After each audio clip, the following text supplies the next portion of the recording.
ሰላም ጤና ይስጥልን። የጊዮን ዜና መረጃዎችን እነሆ። የአማራ ፋኖ ብሔራዊ ኃይሉን እያቀናጀ ድል ማድረጉን ቀጥሏል። የአማራ ፋኖ ብሔራዊ ኃይል ሸዋ ቀጠና ነጎድጓድ ክፍለ ጦርና ወሎ ቀጠና መብረቅ ክፍለ ጦር ቤተ አማራ ክፍለ ጦር በጋራ ተጋድሎ በማድረግ ድል ተጎናጽፈዋል። በአማራ ፋኖ ሸዋ ቀጠና ነጎድጓድ ክፍለ ጦርና ወሎ ቀጠና ንጉስ ሚካኤል ኮር መብረቅ ክፍለ ጦር እንዲሁም ልጅ ኢያሱ ኮር ቤተ አማራ ክፍለ ጦር በጋራ ወግዲ ወረዳ ጎረንጅና ስኮሩ እንዲሁም ጎረንጅ ቀጠና ጎለሌ የተባለ ቦታ ላይ ሰኔ 6 ቀን 2017 ዓ.ም ንጋት ጀምሮ የጠላት ጥምር ኃይል ላይ ውጊያ በመክፈት ታላቅ ድል ተጎናጽፈዋል።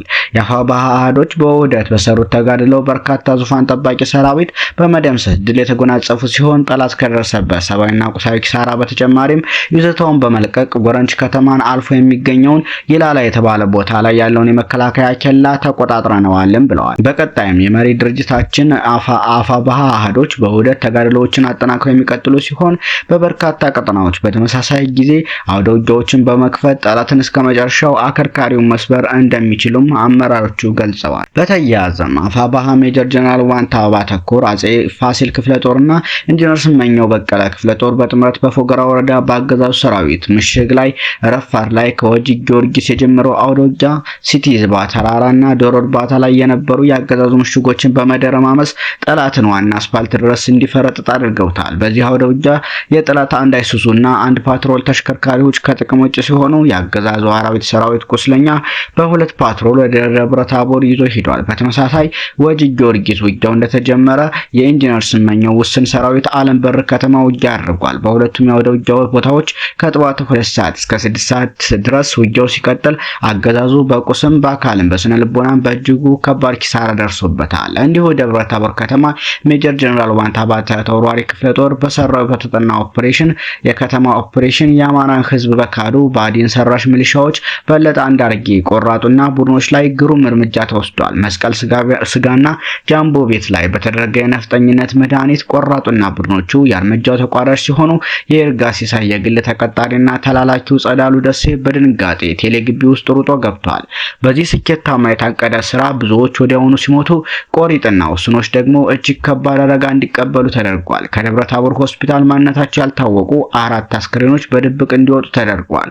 ቆሪጥ ከባድ ሰው ሰራሽ ከአደጋ ቢያጋጥማትም እግሮቿ ከመቆረጥ ውጭ እንዳልሞተች አረጋግጠናል። በዚህ ምሽት 3:45 ላይ አገዛዙ ሄሊኮፕተር ደብረ ታቦር ለማምጣት የተገደደው በክፍያ ሲገለገልባቸው የነበሩ የአፋር ልጆቹን ለመውሰድ እንደሚሆን እንገምታለን ሲል ሜጀር ጀነራል ዋንታ ባተኮር ገልጿል።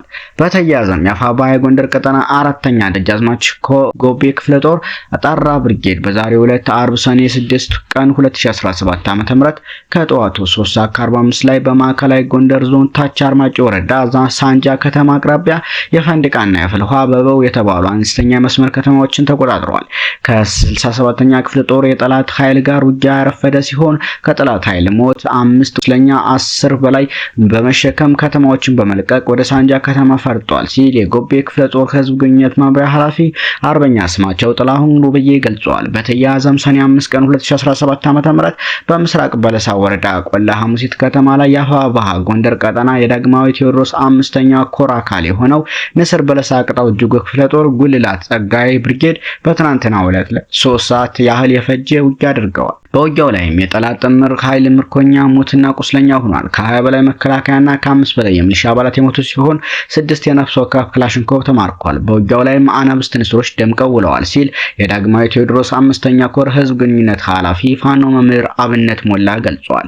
ይህ በእንዲህ እንዳለ የአማራ ፋኖ ብሔራዊ ኃይል በጎጃም ቀጠና የአዲስ አለማየሁ 7ኛ ክፍለ ጦር የተሳካ ውጊያ አድርጓል። የአዋበል መብረቁ ብርጌድ ከሌሊቱ 10 ሰዓት እስከ 12 ሰዓት በወጀል ከተማና ዱቄ ከተማ ላይ ከፍተኛ ውጊያ ሲያደርግ ወርፍዷል። በዚህ ውጊያ የቦቅላ አባይ ብርጌድና ጥቁር አንበሳ ልዩ ተወርዋሪ ኃይል በደፈጣ መንገድ በመዝጋት ታላቅ ሚናቸውን የተወጡ ሲሆን መብረቁ ብርጌድ ውጊያውን ከተማ በመግባት አጥቅቶት ወጥቷል። በዚህ ውጊያ 5 የጠላት ኃይል ተደምስሷል፣ 4 ቁስለኛ ሆኗል፣ 1 መከላከያና 1 ሚሊሻም ተማርኳል። ይህ በእንዲህ እንዳለ ጃዊ መተከል 4ኛ ክፍለ ጦር አይበገሬዎቹ የአባይ መተከል ፋኖች በሰሩት ድንቅ ኦፕሬሽን የጠላትን ምሽግ በማስለቀቅ መቆጣጠር ችለዋል። እስካሁን ባረጋገጥነው መረጃ መሰረት 1 የመቶ አለቃ ማዕረግ ያለውን ጨምሮ 7 የመከላከያ አባላት ሲደመሰሱ በርካቶች ቁስለኛ ማድረግ ተችሏል። እንዲሁም 2 የሚሊሻ አባላት መማረክ ተችሏል። ጠላት የደረሰበትን ከባድ ሽንፈት ለመቀልበስ በ3 አቅጣጫ ማለትም በፓዊ ከወርቅ ሜዳ ከመንደር 26 ሰራዊት በመያዝ ወደ በቀጠናው የተንቀሳቀሰ ቢሆንም ተናዳፊ ተርቦቹ የአባይ መተከል ፋኖዎች የጠላትን ደመነፍሳዊ እቅድ ማክሸፍ ችለዋል። በተያያዘም ጠላት በግፍ ፋኖን እየተቀላቀለ ነው። በዛሬው ዕለት ብቻ 21 የአብይ አህመድ ሰራዊት በመክዳት የአፋብኃ በጎጃም ቀጠናን ተቀላቅሏል። በምስራቅ ጎጃም ዞን የጁቤ ከተማ መሽጎ ከሚገኘው የብርሃኑ ጁላ ሰራዊት በመክዳት 8 የሚያክሉት ሐዲስ ዓለማየሁ 7ኛ ክፍለ ጦር አብራጅት ብርጌድን ተቀላቅለዋል። 2 ጠላት በመምታትና 2 በማቁሰል በጀግንነት ፋኖን ተቀላቅለዋል። በዚህ ቀጠና ብቻ 18 የጠላት ኃይል ከግንቦት 1 እስከ 6 2017 ዓ.ም ከጠላት በመክዳት ፋኖን ተቀላቅለዋል።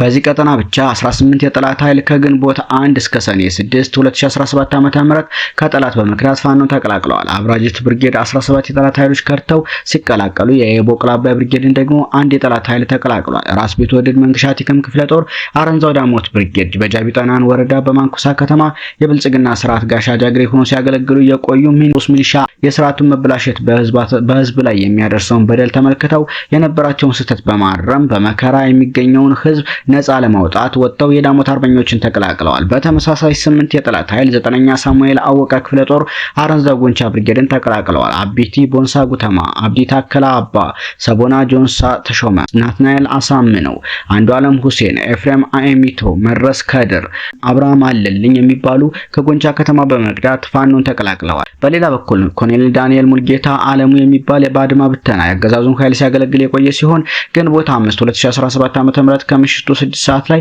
ከብቸና ከተማ አገዛዙን ኃይል በመክዳት ከነሙሉ ትጥቁ አባ ኮስተር ብርጌድ መቀላቀሉም ታውቋል። 50 አለቃ ጥላሁን ዘለቀ የሚባል የጠላት ኃይል ከዳንግላ ከተማ ሰላም አስከባሪ ከተባለው ባድና አደረጃጀት በመውጣት የአፋብኃ ጎጃም አገው ምድር ክፍለ ጦር ቢትወደድ መንገሻ ጀንበሬ ብርጌድን ተቀላቅለዋል።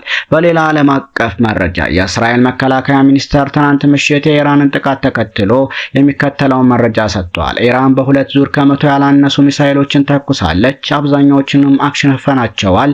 በህንጻዎች ላይ መጠነኛ ጉዳት ደርሷል። አንዳንዶች የተፈጠሩት በከሸፉት የሚሳኤል ቁርጥራጮች ነው ብለዋል። እነዚህ ሚሳኤሎች ለማክሸፍ አሜሪካ ተሳትፋለች። በጥቃቱም 40 የሚሆኑ እስራኤላውያን ተጎድተዋል ብለዋል። ከዚህ ጋር በተያያዘ የእስራኤሉ ጠቅላይ ሚኒስትር ቤንጃሚን ኔታንያሁ ወደ ኢራን ሌላ ጥቃት በመንገድ ላይ ነው ብለዋል። የኢራን መሪዎች ምን እንደሚመታቸው ወይም በምን እንደምንመታቸው አያውቁም። እኛ በዓለም ላይ የተሳካ ወታደራዊ ኦፕሬሽን በመስራት ማንንም አይስተካከለንም ብለዋል። ኢራን በህዝብ መኖሪያ ላይ ለፈጸመችው ጥቃት ዋጋ ትከፍላለችም ሲሉ አክለዋል። እስራኤል ለሚቀጥሉት 14 ቀናት በኢራን ላይ ተከታታይ ጥቃት እንደምትፈጽም መረጃዎች ያመላክታሉ። ሰሞነኛ መረጃዎች እነኚህን ይመስሉ ነበር።